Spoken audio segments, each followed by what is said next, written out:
Hi, Dr. D. Pasquale with NSI Stem Cell, and I'd like to talk to you about celiac disease. Celiac disease is an autoimmune condition. It is basically a sensitivity or an increased sensitivity to gluten, which is a protein found in wheat, rye, and barley. The problem with celiac disease is it can be very debilitating. It can create lots of fatigue and weakness and inability to absorb nutrients, iron deficiency, anemia, leaky gut syndrome.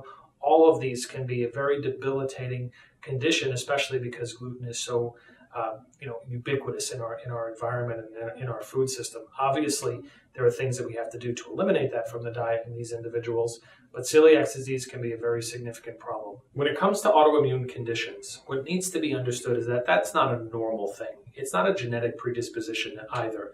Yes, there are genetic sensitivities associated with it. Some people are more predisposed than others, but what really happens is we have immune dysregulation over time.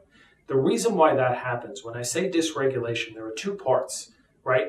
There's the cell-mediated immune system, there's the antibody-driven. The cell-mediated kills and attacks things. The antibody-driven remembers them. Think of the chicken pox. When you get that virus, cell-mediated immune system springs into action, it kills the virus, and the antibody-driven remembers it, and we never get the chicken pox again. It's natural immunity. It's extremely powerful. But the cell-mediated immune system should be dominant. What happens with autoimmune disease is that the exact opposite is true. It's dysregulated. The immune system becomes dysregulated. And the reason why that happens is because of leaky gut syndrome.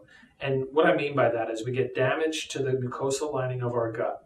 Basically, the lining of our gut is the barrier to the external environment, and essentially it's held together. All of the cells are very tight together because we don't want to allow things into our bloodstream directly. We don't want foreign bodies in our blood. That would be very bad.